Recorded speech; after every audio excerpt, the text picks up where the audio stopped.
Bienvenue à Limoges avec l'industrie. Ici, on est dans la capitale de la céramique. Je m'appelle Michael, je dirige une entreprise qui s'appelle Biopitos.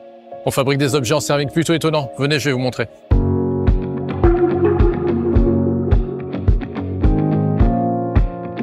Les porcelainiers se sont développés ici à partir du XVIIIe siècle.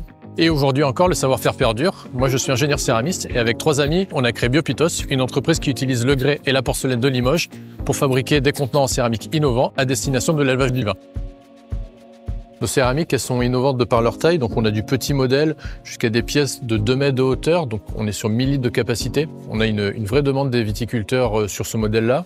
La céramique est légèrement poreuse, ce qui permet une meilleure maîtrise de l'oxygénation du vin dans le temps, ce qui est indispensable pour la vinification. Et puis surtout, elle est neutre gustativement, ce qui n'apporte pas de goût.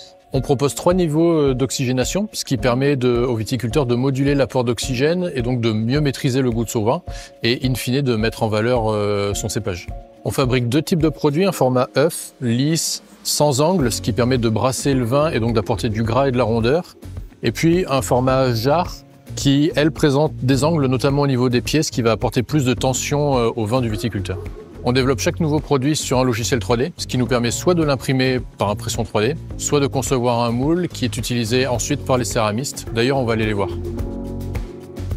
Le métier de céramiste, c'est un beau métier. Il faut être minutieux. Pour commencer, on va fabriquer la barbotine. On reçoit du grès et de la porcelaine en poudre. On va ajouter de l'eau et d'autres composants. Et on va finaliser cette pâte en ajustant la densité. Ensuite, on va couler la barbotine dans les moules. Après, on va les ouvrir, faire les coutures entre chaque partie de moule et notre pièce sera prête.